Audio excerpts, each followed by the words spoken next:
Hello everyone, and Merry Christmas. I hope everybody's having a wonderful day, and as you can see, I'm all prepared. Now it's kind of mid-afternoon, so as well. Not even mid, well, midday is probably the best way of putting it. Early afternoon or midday, what the hell am I talking about?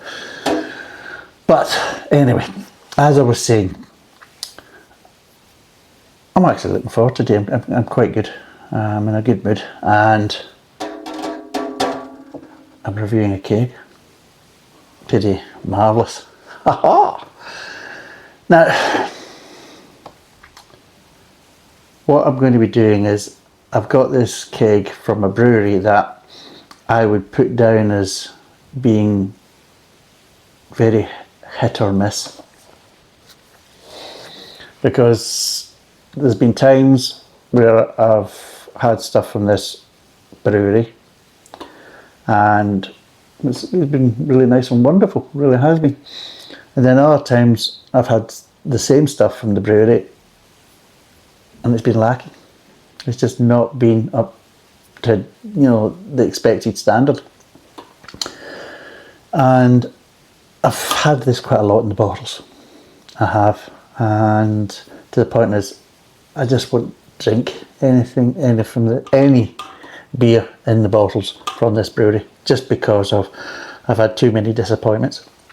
Now, I haven't had so many disappointments in cask, but I have had some issues where I've, like, say, Otter Bitter. Sometimes I've had it and it's been really, really nice, and other times I've had it and it's just nowhere near as good. Now, sometimes you can put that down to the establishment and how they're managing the casks and everything else, but I've also had it a lot more when I've been drinking the brew from the bottles, and you can't blame the establishment for that, apart from the brewery. So there is a kind of history from it, so hopefully this will be one of the good ones, hopefully. And that's one of the reasons why, instead of me buying the Christmas ales in the bottle, I decided to basically buy them in the kegs and see if they're any better. So this is a bit of a learning curve, because I've obviously had Christmas ales from the cask, but I've never actually bought them in the keg before. So this is a new one for me, and let's see where it takes us. So what we've got today is Otter Claus from the Otter Brewery, which is the closest brewery to where I live. So there you go, it's the closest one, and it's heavy. It's 5% and it's supposed to be a Christmas ale. Now, how do they describe it? Not really much, is it? But yeah, it's just a Christmas ale. Now, here's a laugh. You'll like this one. So you will. The latest with the buckcomb situation is, and this annoys me, I've actually got 2 Christmas ales from the Otter Brewery, and I also ordered one from the Buckcombe Brewery. And I think I said in a previous video that it took them so long to actually get the beer out, and then by the time DHL basically got the parcel from Buckcombe, they notified me to say, "Oh, we've got your parcel," and then in the same kind of email they told me it was delayed. Go figure that one. So eventually they actually delivered it, and they actually delivered it before Christmas. The problem is, what they delivered wasn't my order. It's a completely different order, and that order didn't actually have the Christmas ale in it, in the keg. In fact, it didn't even give me the Christmas ale in the bottles or anything else. They gave me something completely different. So anyway, to cut a long story short, Buckcombe is an absolute bloody disaster, a complete and utter disaster. Between them and DHL, I am not going to buy from them again. I'll maybe buy their stuff if it's in a supermarket, but I can assure you I will not be buying again direct from the brewery. They can off base. I'm not going to swear. Well, I'll try not to swear, but I'm not going to swear today because it is Christmas. I'll try my best not to swear. But trust me, I'm not going to do it. It's just not worth it. That's twice in a row they've burned us, and it's just ridiculous. So luckily I decided to go for both Christmas sales. If I basically went for this Christmas sale and then just went for the one for Buckcombe, then I would only have had one. And obviously one's going to be done for New Year's Day, so this is the first part, and then the second part is supposed to be on New Year's Day. And the reason I just thought, well, I've got it, well, I'm ordering it there and they've got two, so I might as well get the other one, and at least it's a backup. If I don't need it, at least I've got it as a backup, that type of thing. And I can always review it outside of the kind of festive period or in the middle, whatever. I've got options. So I thought I'll just get it, see as I'm ordering there anyway, and it's not going to cost me any more in delivery, so I might as well. And I'm glad I did, because Buckcombe, like I said, they screwed me over. So, shall we get this into this? And God knows what, this has been having a little chill in there, but God knows what temperature this is. It should hopefully be around about kind of 10, 11 degrees, hopefully. But with this machine, it's just as bad as my bloody scales, my thermometer, and my kind of little mobile kind of hob, because all three of them they just do what they want. They just totally ignore me. Whatever I say to do, so gee, we're just going to do what we want anyway. And whatever I'm trying to kind of measure out, sort it, you know, so it's all over the place. So this is the same. And you notice the kind of trend, every kind of electronic good I've got just seems to just do what it wants. Sod me, is their attitude. Yeah. But anyway, so we'll get this in here, see what temperature it is. I've got a spare glass to pour. I probably won't need it because I'm prepared. I always find that if I'm prepared, I don't need it. If I'm not prepared, then yeah, it usually goes wrong. So we'll chuck this in here and we'll see how it is. That was a bit of a bollock. God, seriously. They're using one of the more modern style kegs. The kegs, you've got the kind of traditional keg setup, but this one's got the new tap at the bottom. There's also got the new pressure release at the top, which, one, they overfilled the bloody keg, so the minute I started to release the pressure, there was beer pissing everywhere. To the point is that I've got loads of it here. Bastards.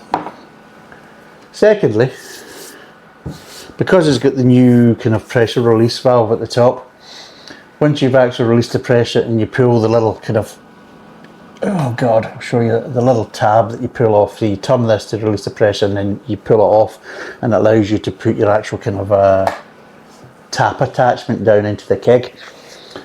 Well, the problem is normally the hole's the right size for the actual tap attachment and you just push it down, whereas this time I'm going to basically be battering it like a bastard. Oh fuck, I swore. Ah shit. Ah bollocks. I said I wasn't going to swear and look at me. Jeez, it's all good to shit now, it really is. Anyway, to cut a long story short, I was hammering it like a bastard basically. I don't care now, I've lost it. I tried, I failed. But yeah. And that just made more mess and everything else. And then I goes, right, I'll go and basically put a new gas cartridge in and everything else. Then I couldn't find the gas cartridges, so Christmas is going well. I've got my little kind of bottles of Christmas happiness I will be getting wired into. By God, I'm going to get wired into them today. Oh God, yeah. Yeah. Anyway, so we see what this is like. It's actually 12 degrees, so it's actually showing at 12. So I've kind of balanced it quite well, hopefully. Something's digging into my leg. Oh, cheeky. You know what I mean? But anyway, there we go. Right, so let's see what this pours like. I've never had this beer. I couldn't tell you what it's like. Oh shoot. Oh, bollocks.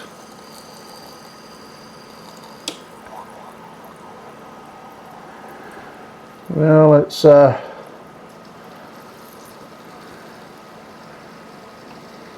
lively bugger.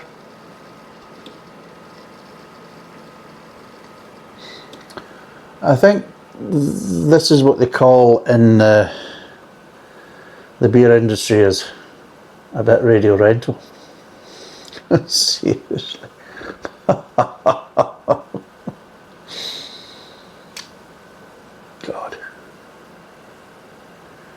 Right, well, a glass half full or a glass half empty type of guy. Because right now you can have both.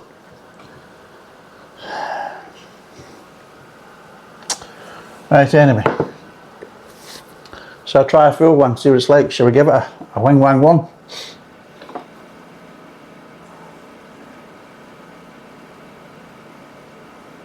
It needs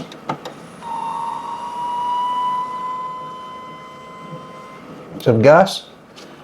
Oh, sugary pants, look at it going now. It's going radio rental. Oh, fucking balls. Oh, oh, oh, oh, oh, come on, give it to me, Chico, give it to me. Give it to me. Oh. Oh. That actually looks quite a nice pint. Obviously, once the head settles, I'll maybe get a wee top up, but it's actually looking not too bad. I'll give it a wee smell just now, you know, to see what the aroma's like. Might as well put that fucking back down because there's no bloody aroma there, is there? Oh, well, it's dying down. I'll just have a little sniff and tell you what it smells like. Oh, is what it smells of right now. Jesus God, seriously. Oh, seriously, come on, guys. Maybe a little hint of malt, but I'm really getting nothing, to be totally honest, really nothing. Maybe give this a teeny wee top up. Now don't drip, bloody tap's dripping now.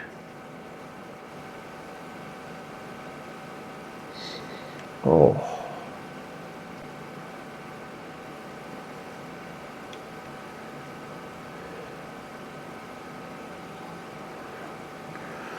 I don't mind saying so. That's actually not a bad pour. It's looking nice, head's nice. It's more of a kind of chestnut colour, a kind of dark chestnut colour. Maybe getting on to kind of reddish brown, but yeah, definitely kind of nice chestnut colour. Like I say, just getting a little hint of malt, but not much else, unfortunately.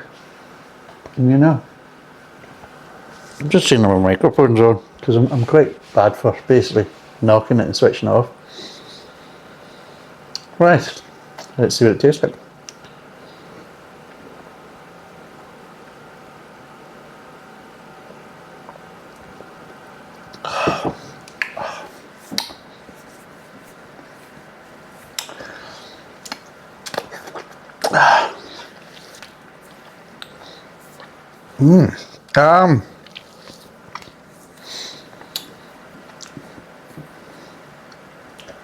So it's a nice, pleasant, dark ale with a nice little bit of bitterness at the back end. The bitterness is kind of it's kind of a strange, it's fair like a bit of a mix. It's got the kind of finish, a bit of kind of otter bitter, but it has the kind of mid-tongue kind of body and feel and kind of flavour of otter ale, really. So overall it's actually quite nice. So it is. And oh yes, well, one thing I can say, that this is the best Christmas ale I've had for a long, long time. It really is. It's very nice. And like I've said before, there's no comparison with the shit that you're getting in the bottles, even from supposedly well-known and well-respected breweries. They've all been kind of rubbish, I'll be totally honest, they've all been kind of rubbish, and this is just no comparison. So my view is maybe don't write off the Christmas ales as quickly as I have in the past, but maybe look at just buying one Christmas ale, unless it's from Buckcombs. If you're ordering from Buckcombs, then make sure you order another Christmas ale from somebody else, because there's a good chance either your Buckcomb one will either turn up too late for Christmas, probably closer to bloody Easter, or won't turn up at all, and they'll probably send you something else that they just think that you should get rather than what you've actually ordered. And I did try to kind of contact them, but I was waiting for somebody to come and join the chat, and funnily enough, it's the same type of thing. It's the same length of time for them to actually come and join the chat than it does for them to actually get the beer out to the actual courier. So yeah, I thought, no, I'll be blooming Easter. I mean, there's a good chance what they've sent me is going to be out of date by the time they've actually even joined the chat for me to say you've sent me the wrong order. So what's the point? So I hung about for about 20 minutes, 30 minutes. I thought, oh, fuck this. So I just basically closed it down and used, you know what I mean? It's just... So yeah, apart from Buckcombs, I've never had any other problem with any other brewery. They've all managed to get it out and they've received it within a couple of days, no problem at all. Right on the button. But Buckcomb and DHL together are just a disaster. But like I say, instead of buying all these different beers, maybe festive beers in the bottle, maybe get yourself one festive beer in the keg and you can enjoy that over the kind of Christmas period. Maybe get two, depending. I mean, I'm looking at maybe kind of, you know, maybe cracking it open on Christmas Day and enjoying it Boxing Day, maybe the day after Boxing Day, or Christmas Eve through to Boxing Day. I think the 3 days, that's if you're by yourself. If you've got friends and, you know, or family visiting, then yeah, one of these would do quite well on Christmas Day. And yeah, it is just a nice beer, nice balance, not too heavy. At one point when I was reading the initial kind of thing about it, they were describing it as rich. It's not actually too rich, it's actually quite sessionable. I would say yes, it's got some good flavours in the mid-tongue. And it's definitely not lacking body in any way, shape or form. But yeah, overall, I would say it's actually a very nice beer. It really is. And there might be some little kind of edge in there, maybe a little bit of edge of spice or something like that. Because there is something I'm kind of connecting. I might just because there's a little bit of dried fruit in there, maybe that's helping. But overall, yeah.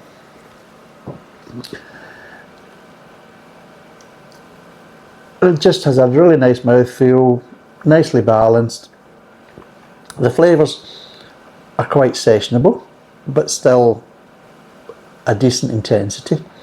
And there is a slight kind of, ever so slight kind of Christmas feel about it, slightly festive feel. But not too much or in your face. There's no real sweetness to it as well. So again, it's not playing on, well, I'll tell you what, we'll make you a kind of sugary beer that you'll love, and that, no, I won't. It's just raw. And yeah. But yeah, it's very nice. It's very nice. And I'm going to enjoy Christmas with this. I am. The rest of my day, it's going to be lovely. So it's going to be absolutely lovely. Got my KFC bucket, which is normal for me for Christmas Day and New Year's Day. I always get some sort of big fried chicken bucket. Although this year I was planning to go for Popeyes, but traffic was too busy, so I thought, well, it's easy to get it on Hogmanay or New Year's Eve, so I'll do that for New Year's Eve to get that. So I've got that for New Year's Day. But today it's swallowing this while enjoying a big bucket of KFC chicken.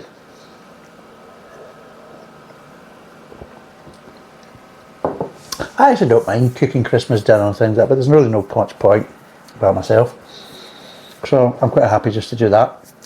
And in saying that though, I've not had a bad one. I mean, I've had bad individual meals and things like that from KFC and things that have not been that great. But so, although I better start touching wood here, you know, because I've not ate it yet, so this could be the year where I get screwed over. But but usually, actually, when I've ordered the buckets, you know, and I mean talking the big buckets, it's a big family fat bastard bucket I go for, and it's got everything in it. You know, it even comes with condoms. It's great, and yeah, don't know why, but anyway. But usually it's been absolutely fine, spot on, you know, not dry, nice and juicy, nice crisp, you know, because sometimes you get it and it can just be like, you know, it's either quite dry or, you know, it just, there's no real crisp to the kind of coating, and it just kind of bit soggy and things like that. And same with the fries and things like that, whereas, no, I usually quite like it, and I've got a kind of convection oven, so I put it in the convection oven, and yeah, it just crispens up. Why the hell am I telling you this? Because the problem is, you're all sitting there thinking, I don't give a shit. Which is quite understandable, because as I'm telling you, my own brain's saying, when you shut up, because I don't give a shit, you know what I mean? So there you go. Anyway, back to the beer. It's lovely. And one of the great things about Christmas, I'm going to be serious here now, is that Christmas is about friends and family. And it's also about helping others, especially others that are less fortunate than yourself. And there's a charity that's kind of close to my heart, and I regularly basically give to this charity. And I wasn't really going to mention anything, but it's kind of fresh in my mind. It's always fresh in my mind at this time of year anyway, but the thing is, though, with this charity, and I'm not looking for any donations or anything like that, so I don't think this is some sort of, here we go, here's a sales pitch, you know, he's looking for donations. Like, I'm not looking for anything. But just to kind of highlight that it's always good to give this time of year. It's always great to receive, but sometimes it's also good to give something. And at this time of year, it's a good time to give to whatever charity you feel like, or maybe just give a little bit of extra to people round about you, whether it's the binman or the postman or the bastard from DHL that turns up delayed and gives you the wrong bloody stuff from Buckham. You know, it's just your own kind of choice. And I'd just like to kind of highlight this, especially, you know, at this time of year, Christmas Day and things like that. There is people out there less fortunate. And there's a charity kind of close to my heart, and I just kind of want to kind of tell you about it a wee bit. And the reason why it's going to come fresh to my mind is because it was all to do with my sister and her partner or boyfriend, whatever you want to call it. And it's because somebody gifted him something, and she was telling me about it. And somebody basically given him a fart machine. And the problem is with this is that while obviously toilet humour's, you know, classed as being funny and people enjoy a bit of toilet humour in the UK, which is great, it's not a problem, I can understand that. It's not a good kind of thing in our family, because growing up, toilet humour just wasn't really funny, and just really wasn't something we kind of watched or participated in. Because the problem is that sometimes with toilet humour, there's a serious side to it, and it was very close to home, because what actually happened is that my father suffered from serial flatulence.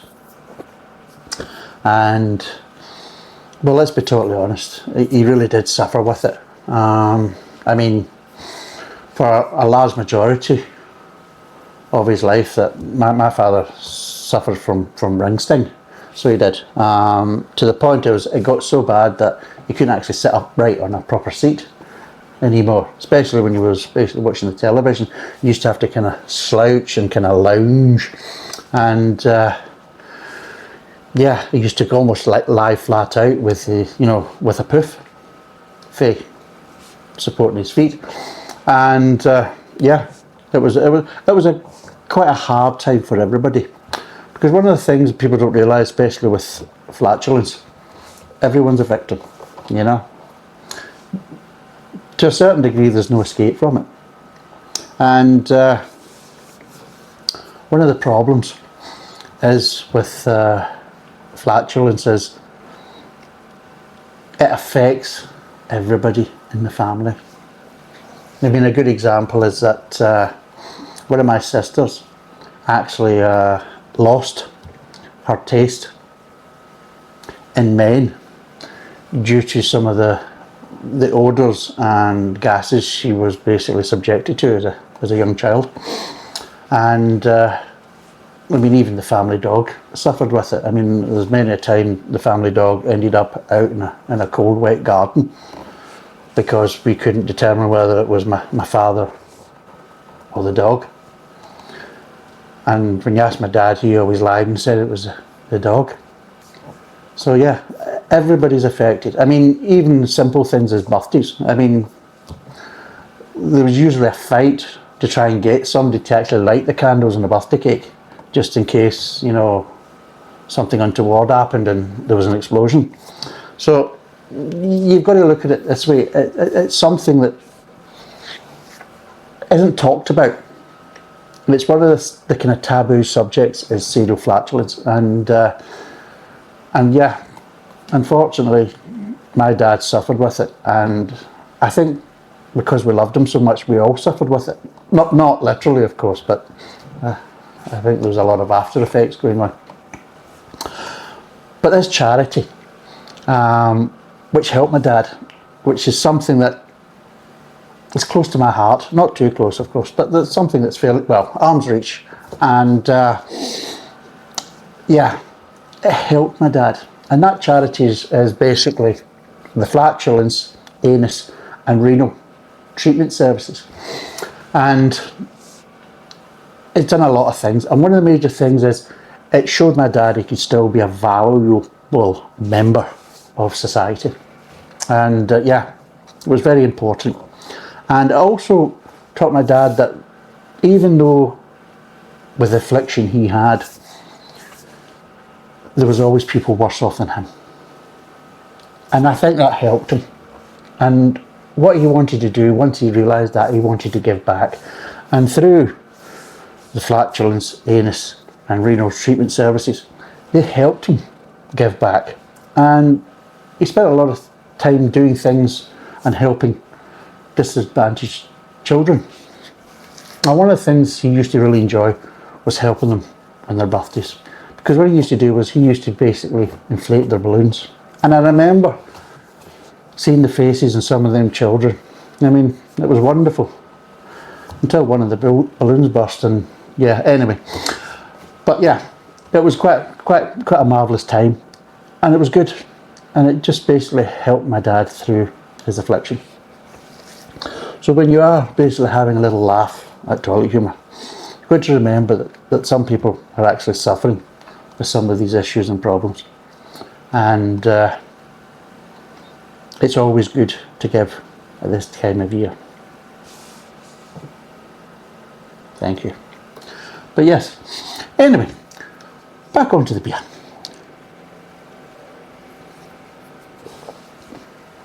Shall we break down these flavours?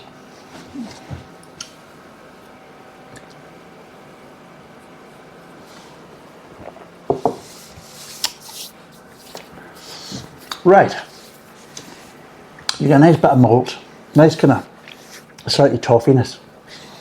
So yeah, to the kind of malt accents, get a nice little bit of grain, and just an okay bit of sweetness. Not overly sweet and that type of stuff, a bit of sweetness, and that's it.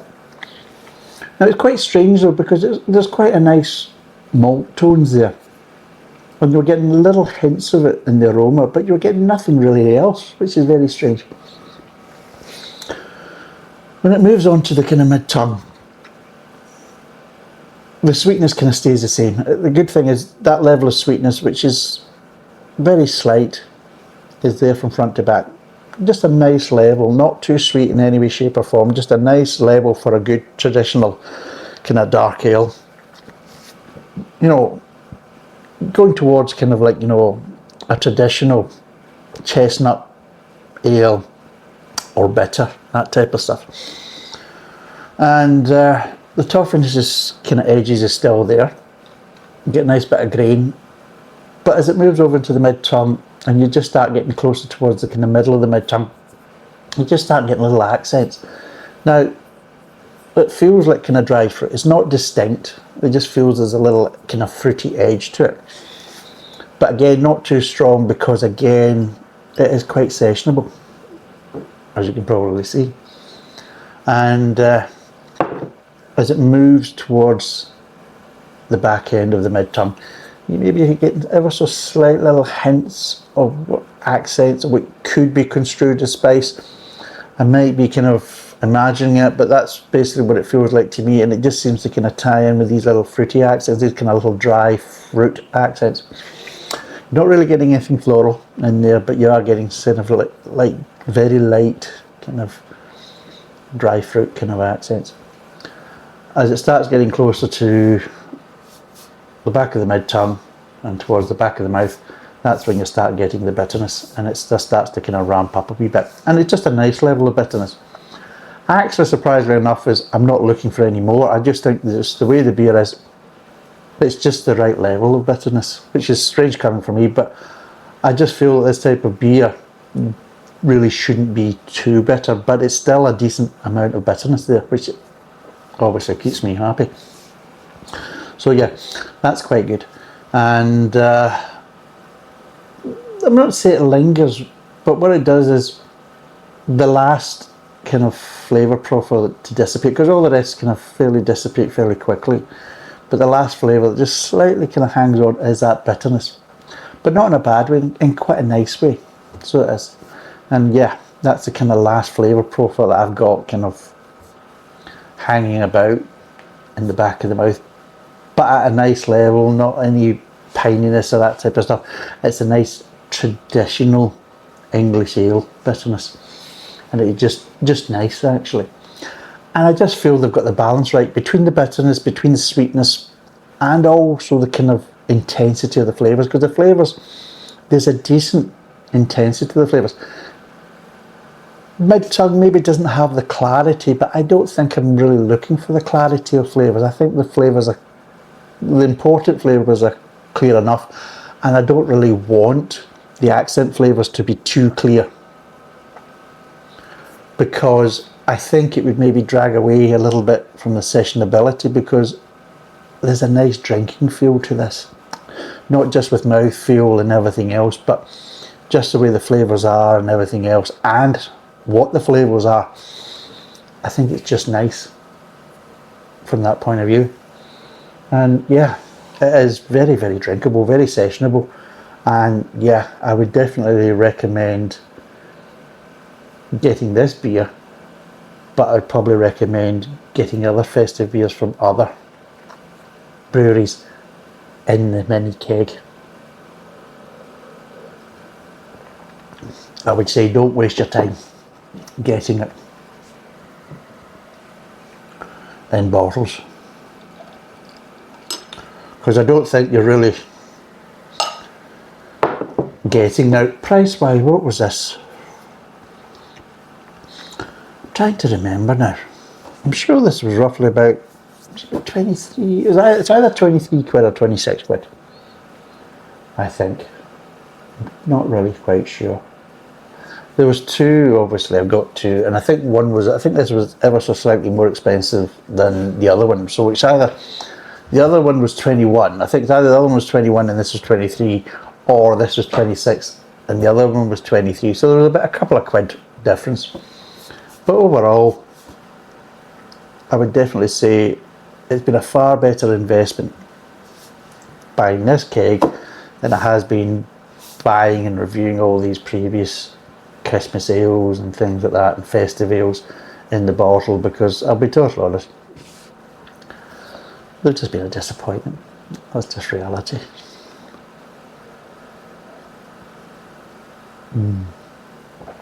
But yeah, this is really, really nice. And I would definitely recommend it. Now, out of 10, what would I give it? Now,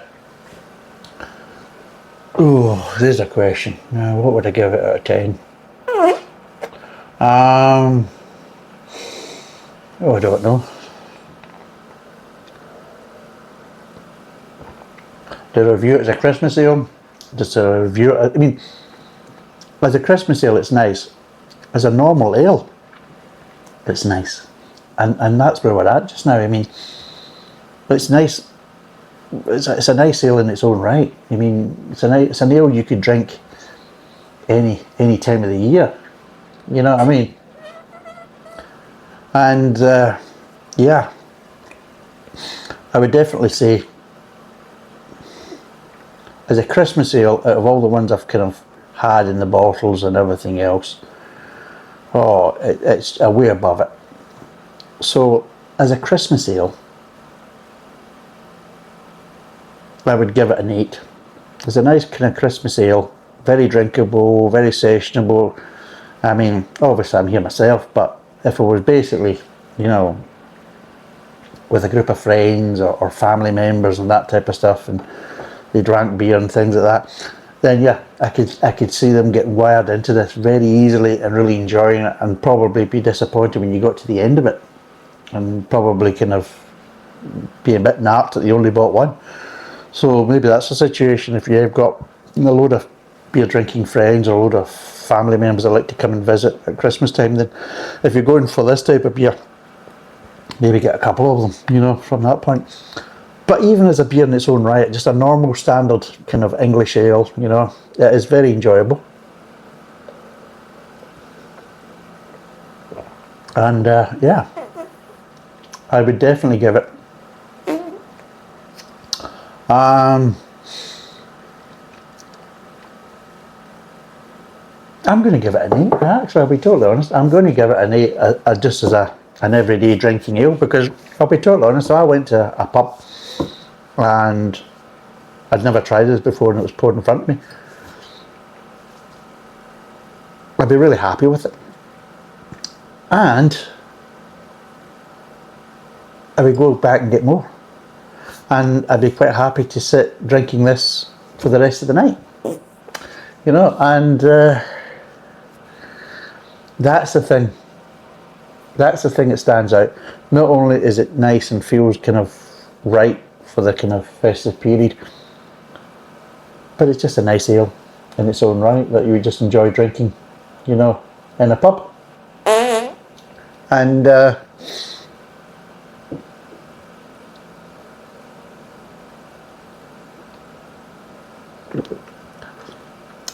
yeah, I definitely would recommend it. I'm actually looking forward to the other one, because the other one I've got, I'm not going to tell you what it is because I can't remember the bloody name of it, but I know it's a red ale in the mini keg. And I'll be totally honest, I'm trying to remember the last time I actually had a mini keg red ale. I've had red ales in bottles, I've had red ale from casks, and obviously full kegs in